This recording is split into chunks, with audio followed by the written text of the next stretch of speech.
Təşəkkür edirəm, hörmətli xanım sədr, hörmətli həmkarlar, hörmətli media nümayəndələri.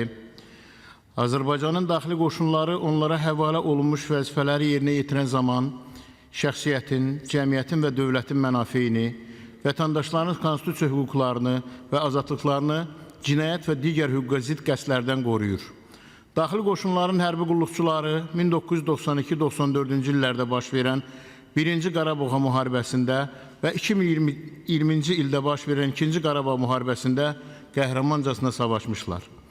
1992-94-cü illərdə ümumi olaraq daxili qoşunların şəxsi heyətindən 680 nəfər şəhid olmuşdur. 1177 nəfər yaralanmışdır. 8-i ölümündən sonra olmaqla 9 nəfər Azərbaycanın milli qəhrəmanına layiq görülmüşdür. Vətən müharibəsi zamanı daxili qoşunların şəxsi heyəti bütün istiqamətlərdə gedən döyüşlərdə şücaətlə vuruşmuşdur. 44 gün ərzində ümumi olaraq daxili qoşunların şəxsi heyətindən 66 nəfər şəhid olmuşdur. 346 nəfər isə yaralanmışdır. Biri ölümündən sonra olmaqla 4 nəfər vətən müharibəsi qəhrəmanı adına layiq görülmüşdür. Daxili qoşunların hal-hazırda Azərbaycan ərazisində 5 şəhərdə və 9 rayonda hərbi hissəsi mövcuddur.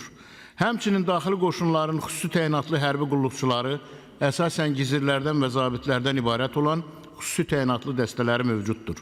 Ümumi olaraq daxili qoşunların 9 xüsusi təyinatlı dəstəsi mövcuddur.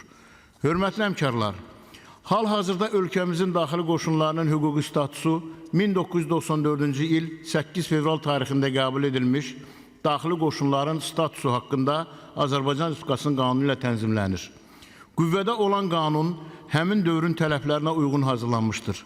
Təklif olunan yeni qanun layihəsinin qəbulu, ölkəmizin müdafiə qabiliyyətinin gücləndirilməsi və daxili sabitliyin təmin edilməsi baxımından zəruridir və normativ hüquqi aktlar haqqında Azərbaycan Respublikasının Konstitusiya qanunun tələblərinə əsasən norma yaratma texnikasına uyğun hazırlanmışdır.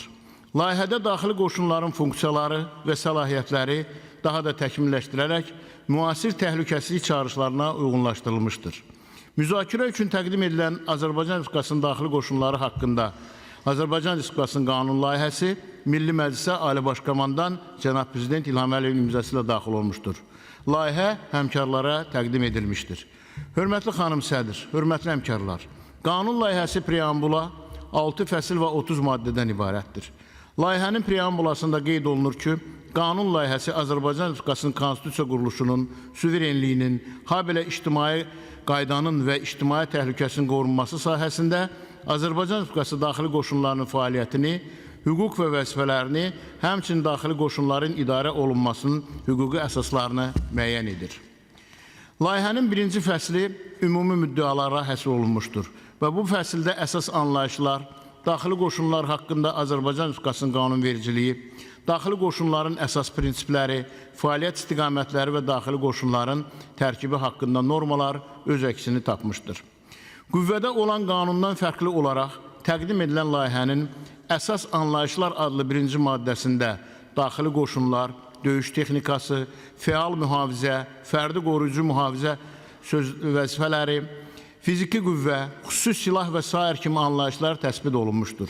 4-cü maddədə daxili qoşunların fəaliyyət istiqamətləri dəqiqləşdirilmiş və genişləndirilmişdir.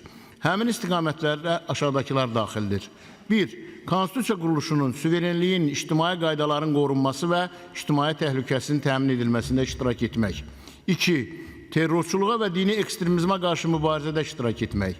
3. Fövqəladə və hərbi vəziyyət rejiminin həmin təmin edilməsində fövqəladə vəziyyətin, habelə sosial xarakterli fövqəladə mühit rejiminin tətbiqinə səbəb olmuş halların nəticələrinin aradan qaldırılmasında iştirak etmək. 4. Azərbaycan Respublikası ərazisinin müdafiəsində iştirak etmək. 5. Yuxarıda qeyd olunan fəaliyyət istiqamətlərinə uyğun olaraq aidiyyatlı dövlət orqanları, qurumları tərəfindən mühafizə olunan obyektlərin mühafizəsində iştirak etmək. Daxili qoşunların fəaliyyətinin təmin edilməsi adlı 2-ci fəsildə daxili qoşunların fəaliyyəti ilə əlaqədar müvafiq icra hakimiyyəti orqanının müəyyən etdiyi orqan, qurumun səlahiyyətləri və daxili qoşunların fəaliyyətinin təmin edilməsi tədbirləri nəzərdə tutulmuşdur. Daxili qoşunların idarə olunması və təminatlar adlı 3-cü fəsildə isə daxili qoşunların komandanının səlahiyyətləri sadalanmış, daxili qoşunların maliyyə və maddi texniki təminatı, daxili qoşunların hərbi Mikrofon verilsin. Komitə sədri məruz edir. Onların ailə üzvlərinin təhlükəsizlik təminatları barədə müddialar yer almışdır. Hörmətli həmkarlar, 4-cü fəsil daxili qoşunlarda xidmət qaydalarına həsr olunmuşdur. Layihənin kadrların hazırlanması adlı 13-cü maddəsində daxili qoşunların xüsusi təyinatlı təhsil müəssisələri, bunlar haqqında digər dövlətlər üçün kadrların hazırlanması, daxili qoşunların hərbi qulluqçuların ixtisasının artırılması və bu kimi əsas məsələlər nəzərdə tutulmuşdur. Həmçinin bu fəsildə daxili qoşunların hüquq və vəzifələri, onların hərbi qulluqçuları tərəfindən şəxslərin saxlanılması, nəqliyyat vasitələrinə, əraziyə, yaşayış yerlərinə, binalara və digər tikililərə daxil olunması, ərazilərin, yaşayış yerlərinin, binaların və digər tikililərin dövrələnməsi halları ayrı-ayrı maddələrlə təsbit olunmuşdur. Fiziki qüvvənin, xüsusi vasitələrin, odlu silahın, döyüş texnikasının və xüsusi texnikanın tətbiqi şərtləri 5-ci fəsildə öz əksini tapmışdır. Burada fiziki qüvvənin, xüsusi vəzifələrin, odlu silahın, döyüş texnikasının və xüsusi texnikanın tətbiqi, xüsusi vasitələrin, odlu silahın, döyüş texnikasının və digər ləvazimatlar barədə müddialar əks olunmuşdur.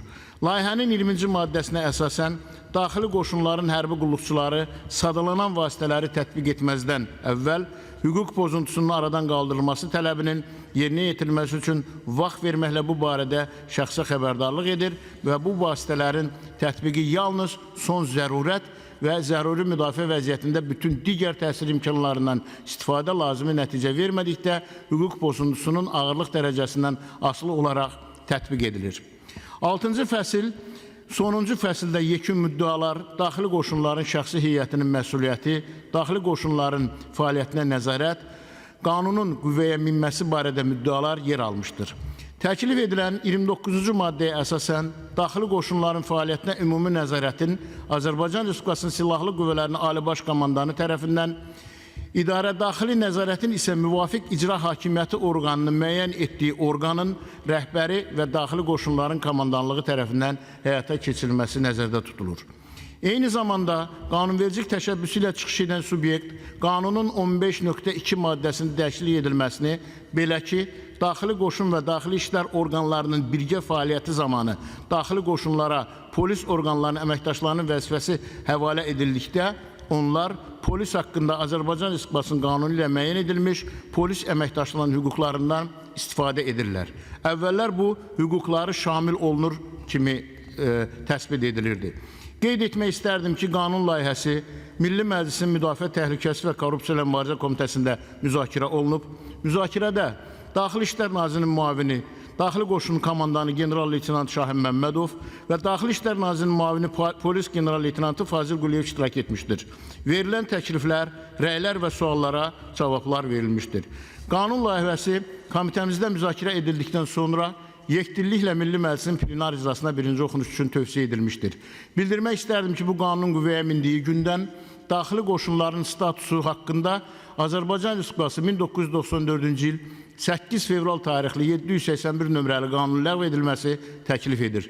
Səs verməyinizi xahiş edirəm. Diqqətinizə görə təşəkkür edirəm.